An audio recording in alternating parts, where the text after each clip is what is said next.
ఒలీవ చెట్టుకున్నటువంటి శ్రేష్టత ఏమిటంటే prayerful life, ప్రార్థనా జీవితం. యేసు ప్రభు ఆయన రాజ్య స్వార్థ ప్రకటించే రోజుల్లో ఆయన తన శిష్యుల్ని తీసుకుని ప్రతి ఉదయం దగ్గర నుంచి సాయంకాలం వరకు ఆయా సమాజ మందిరాల్లో బోధిస్తూ ఉండేవాడు. చీకటి పడితే అంటే రాత్రి అయితే ఆయన తన వాడుక చొప్పున తన శిష్యులు తీసుకుని ఒలీవ కొండకు వెళ్ళి ఆ ఒలీవల చెట్ల మధ్యలో ఆయన ప్రార్థన చేస్తూ ఉండేవాడు.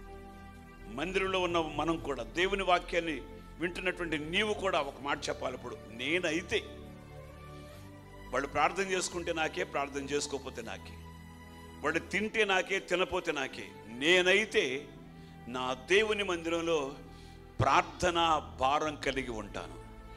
ఎంతమంది ప్రార్థనా భారం కలిగి ఉండాలని కోరుకుంటున్నారండి? నేను 2 చేతులు జోడించి పెద్దవాడిని, మీకంటే చాలా పెద్దవాడిని మీతో చెప్తున్నాను, ప్రార్థనా భారం కలిగి ఉందాం.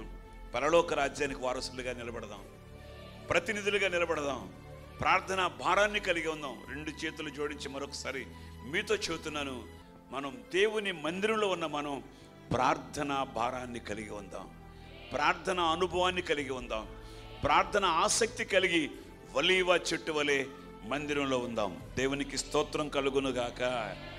ఒలీవ యొక్క శ్రేష్టత, ఒలీవ యొక్క విశేషమైనటువంటి గుణం ఏమిటంటే ప్రార్థనా అనుభవం, ప్రార్థనా అనుభవం, ప్రార్థనా అనుభవం.